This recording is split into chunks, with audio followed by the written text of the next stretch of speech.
Assalamualaikum warahmatullahi wabarakatuh. Innal hamdalillah nahmaduhu wa nasta'inuhu wa nastaghfiruh wa natubu ilaih wa nusalli wa nusallimu ala sayyidina Muhammad wa ala alihi wa ashabihi wa man tabi'ahum bi ihsanin ila yaumiddin. Subhanaka la ilma lana illa ma 'allamtana innaka antal alimul hakim. Allahumma arhamna bil Qur'an waj'alhu lana imama wa nuran wa hudan wa rahmah. Allahumma zakkirna minhu ma nusina wa 'allimna minhu ma jahilna warzuqna tilawatahu ana al-laili wa atrafan nahar waj'alhu lana hujjatan ya rabbal alamin. Tuan-tuan dan puan-puan, para penonton Quran Live di mana sahaja berada, alhamdulillah pada malam ini kita menyambung lagi sesi daurah mufiq mushaf untuk faham isi Al-Quran. Jadi insya-Allah pada malam ni kita dah berapa Ramadan, Muhaimin? Malam ni Jumaat 4 Ramadan. Ya ke? Malam kelima, 4. Selasa, Rabu, Khamis, Jumaat. Oh, kita dah malam kelima. Malam kelima. Malam 4 kelima Ramadan. Alhamdulillah kita baru saja menyelesaikan salat tarawih. Kita lewatkan sikit sebab kita ada solat tarawih. Betul. Baik, malam ni apa benda kita nak bincang, Min? Okey, malam ini kita tahulah Al-Quran tu disusun secara tauqifi. Ya. Maksudnya daripada wahyu Nabi Muhammad disampaikan melalui Nabi Muhammad lah. Cuma saya nak tahu Ustaz, macam mana Al-Quran tu diturunkan? Sebab kita tahulah Ramadan ni memang bila sebut je Ramadan, bulan Al-Quran. Bulan turunnya Al-Quran, nuzul Al-Quran ada di dalam bulan Ramadan. So saya nak tahu macam mana proses penurunan tu. Kita tahu malaikat Jibril tu menurunkan wahyu lah. Adakah semua ayat diturunkan dari Allah melalui malaikat Jibril ataupun ada juga cerita yang melalui mimpi? Bagaimana cara tu diturunkan tu? Okey, sebelum ni kita telah pun membincangkan berkenaan dengan bagaimana Al-Quran itu disusun. Betul.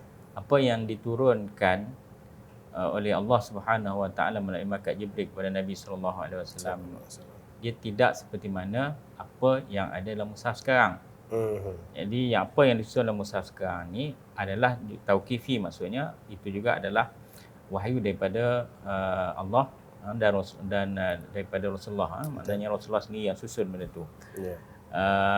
Jadi bila kita nak bincangkan tentang penurunan Al-Quran, dia ada berkait rapat dengan bulan Ramadan. Betul. Sebab bulan Ramadan dikenali juga dengan Syahrul Quran. Kenapa Syahrul Quran? Sebab antaranya ialah Al-Quran diturunkan pada bulan Ramadan. Apa dalilnya? Ataupun apa surah ataupun apa ayatnya?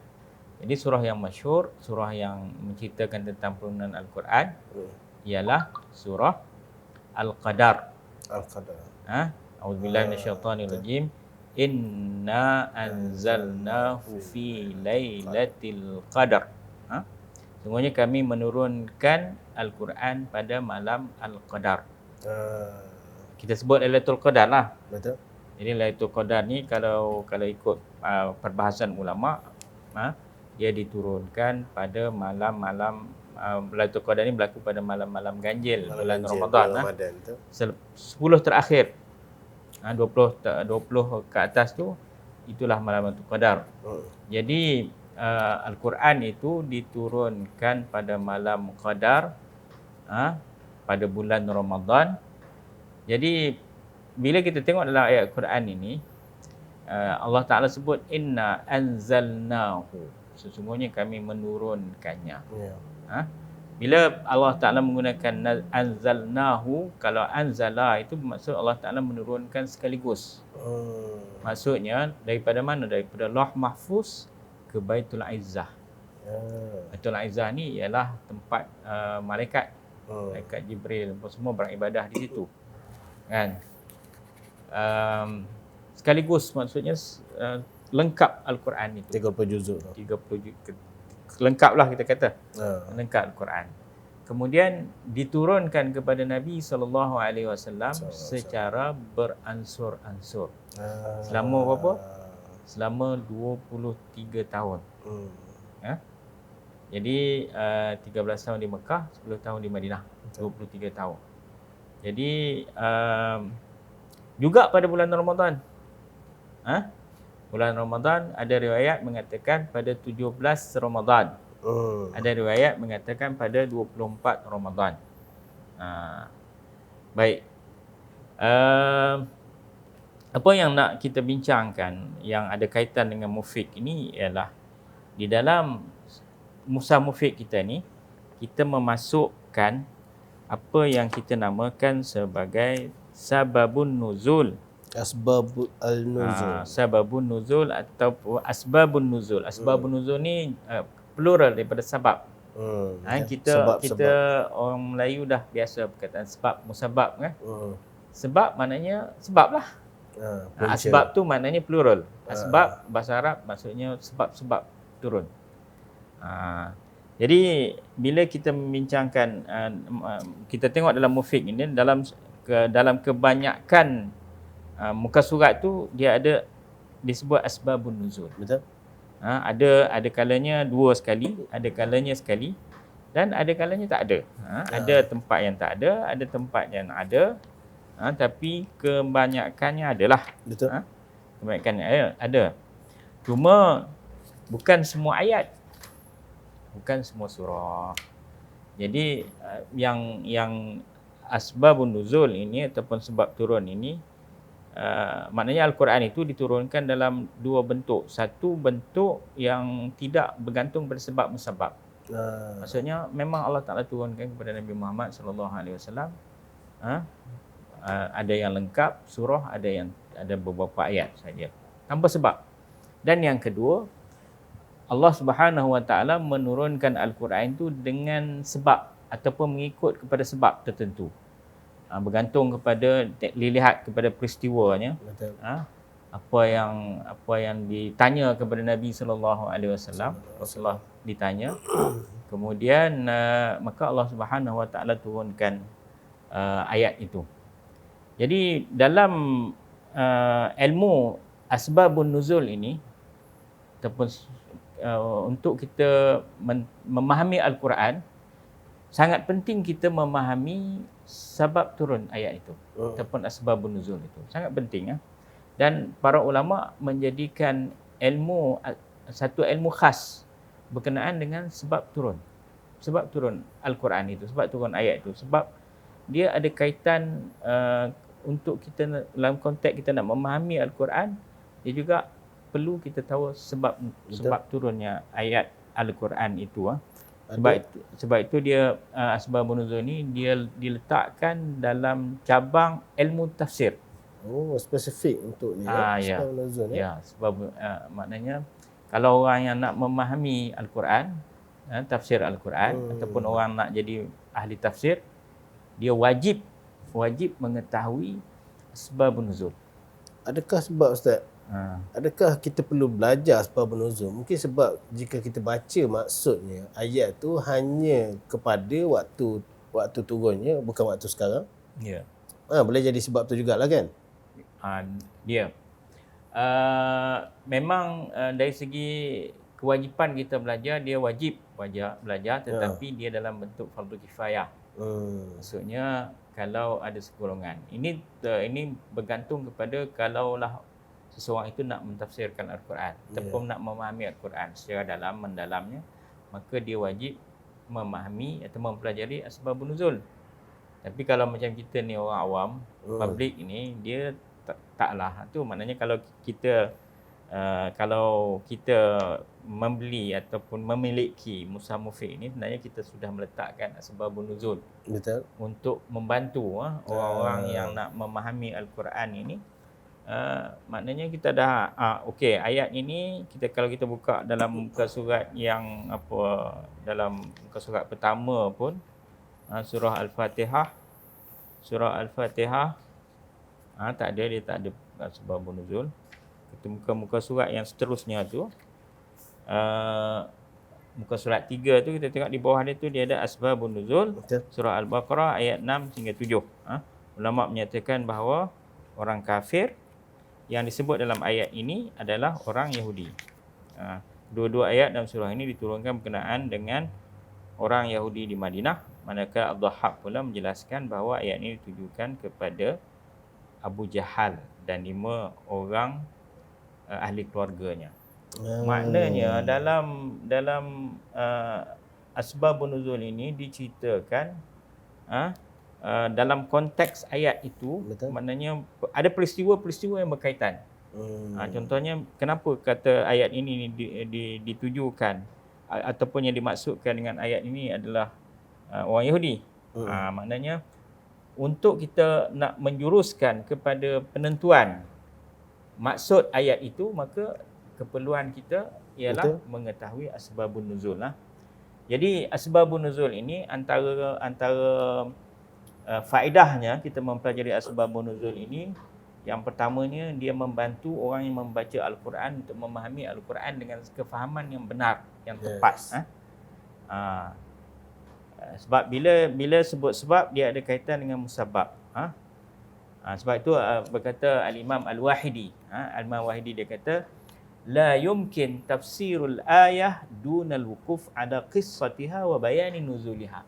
Maknanya tidak mungkin, tidak boleh untuk kita nak mentafsirkan sesuatu ayat itu tanpa kita melihat kepada kisahnya. Tanpa kita melihat pada kisahnya dan juga memahami ataupun menerangkan sebab turunnya. Bayan. Sebab turunnya. Itu yang pertama. Yang kedua, untuk orang yang nak menghafal Al-Quran. Dia juga memudahkan untuk orang yang menghafal Al-Quran. Sebab maknanya bila orang nak hafal Al-Quran ni, dia kena tahu makna dia. Dia kena tahu makna, dia kena faham makna, dia menghafal dengan mudah. Jadi kalau kita baca begitu saja, menghafal begitu saja tanpa memahami makna dengan pengulangan, kita boleh hafal, tetapi dia tak kuat. Jadi bila orang yang memahami makna itu, maka dia menghafal dengan kuat.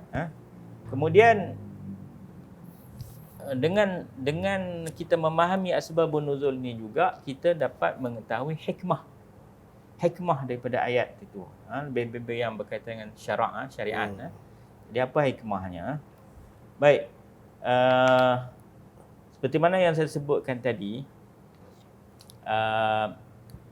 kebanyakan ayatnya ataupun kebanyakan Al-Quran itu diturunkan tanpa sebab. Maknanya Allah Ta'ala turun kepada Nabi terus, direct, tanpa sebab. Dan ada sebahagiannya diturunkan berkait dengan sebab-sebab yang tertentu. Kita ambil contoh, beberapa contoh.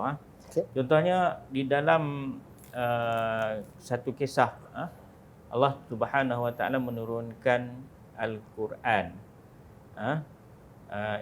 Hadis ini diriwayatkan oleh Al-Imam Bukhari dalam sahihnya. Jadi bila Allah Subhanahu Wa Ta'ala menurunkan surah wa anzir ashiratakal aqrabin, iaitu surah Syu'ara ayat 201. Wa anzir ashiratakal aqrabin. Hendaklah kamu memberi peringatan kepada ahli keluargamu yang dekat. Ini bila fasa Nabi SAW diarahkan untuk berdakwah secara terang-terangan. Mula-mula secara rahsia 3 tahun, diam-diam setelah jumpa dengan sahabat yang terdekat, Sayyidina Abu Bakar, kemudian ada ahli keluarganya Khadijah, Sayyidina Ali. Kemudian Allah Subhanahu Wa Ta'ala memerintahkan supaya berdakwah secara terang-terangan. Tapi dakwah pun secara terang-terang kepada asyirah, maksudnya keluarga dulu, yang dekat-dekat. Jadi apabila Nabi SAW diturunkan ayat ini, maka Nabi dia pergi ke Bukit Safa. Dulu Bukit Safa, ada Safa dan Marwah kan. Kalau kita pergi ke Mekah tu, dia ada Safa, dekat dengan Kaabah ni, kemudian dia Marwah. Jadi dulu Safa ni dia adalah bukit. Bukit betul lah. Bukit. Kalau sekarang kita pergi ke Mekah tu, dia nampak lah masih lagi ada batu kat situ kan. Dulu Kaabah ya, Masjidil Haram tu tak nampak lah. Betul. Jadi Kaabah, kemudian Rasulullah naik ke Bukit Safa. Jadi kemudian apabila Rasulullah naik Bukit Safa, dia agak tertinggi, orang ramai di Mekah tu. Jadi Rasulullah manggil, ya Bani Fihr, wahai Bani Fihr. Fihr ni salah satu daripada keturunan Quraisy lah. Maknanya salah satu daripada silsilah Quraisy. Wahai Bani Adi, wahai ke puak-puak Quraisy, Sehingga bila Rasulullah panggil itu, maka orang ramai pun Kumpul, berkumpul Nabi, berkumpul kepada Nabi. Ada yang tak boleh pergi, dia hantar wakil. Oh. Dia hantar wakil. Yang tak boleh pergi kerana dia ada urusan lain, dia hantar wakil. Nak tahu apa yang Nabi panggil. yang Nabi nak sampaikan. Muhammad lah waktu tu. Jadi Rasulullah SAW nak sampaikan kepada mereka. Antara yang datang tu juga Abu Lahab dan juga orang-orang Quraisy yang lain lah. Jadi apa Nabi kata? Apa pandangan kamu semua kalau aku memberitahu kepada kamu bahawa di sana ada satu kumpulan yang berkuda yang datang nak menyerang kamu. Adakah kamu percaya? Kata Quraisy, kami percaya. Naam, ya. Kenapa? Kami tahu bahawa memang kau tak pernah melakukan pendustaan. Apa yang kau cakap semuanya betul. Al-Amin kan. Jadi kemudian Nabi berkata, sesungguhnya fa inni nadhirul lakum. Sesungguhnya aku memberi peringatan kepada kamu baina yaday azabin syadid. Di hadapan sana tu ada satu azab yang sangat besar, sangat dahsyat. Kemudian apa kata Abu Lahab? Abu Lahab kata, Muhammad, celaka engkau Muhammad. Untuk hari ini, seluruh hari ini, ini sahaja ke yang kau nak bagi tahu kepada kami? Kamu kumpulkan kami sini, nak bagi tahu ini saja ke? Lalu Allah Subhanahu Wa Taala, sebabkan itu Allah Subhanahu Wa Taala menurunkan ayat Tabbat yada abi lahabin wa tab, sehingga akhir ayat. Ceritakan bahawa celakalah kedua tangan Abu Lahab, dan dia akan binasa. Jadi sebab itu jadi maknanya Abu Lahab ini akhirnya dia pun mati dalam keadaan kufur kepada Allah Subhanahu Wa Taala, sebab dia sangat menentang Rasulullah sallallahu alaihi wasallam. Jadi itu contoh asbabun nuzul. Betul. Maknanya kalau ikut surah Al-Ahqaf ini, dia memang sebabnya ialah kerana penentangan Abu Lahab kepada Nabi sallallahu alaihi wasallam. Maka Allah Subhanahu Wa Taala menurunkan sababun nuzul. Jadi itu secara mukadimahnya berkenaan dengan asbabun nuzul. Nanti kita akan masuk lagi beberapa kisah yang berkenaan dengan asbabun nuzul, dan juga bagaimana kita nak mengetahui asbabun nuzul. Macam mana kita nak tahu asbabun nuzul kitab apa kita nak baca, kitab apa kita nak rujuk. Kalau Mufiq ni kita ambil kitab apa-apa semua itu. Jadi perkara ini insya-Allah kita akan bincangkan pada minggu hadapan. Jadi ni apa nak cakap? Okey, saya nak menghebahkanlah yang kita pada Rabu kita ada buat promosi Al-Quran Mufiq bersaiz F4 bersama Al-Quran saiz A5 di dalam workshop, Ustaz. Kita dah masuk workshop. Yes, kita dah masuk workshop. Kita ada promosi khas untuk Ramadan. JV workshop. CJ workshop. CJ workshop. Tapi sekarang dia dah panggil workshop saja. Dia harga dia 149 je. Saya pun tak sure. Nanti kita letak kat bawah ni lah. So anda semua boleh grab lah package tu. Nanti kita bagi sekali link dekat description video ni.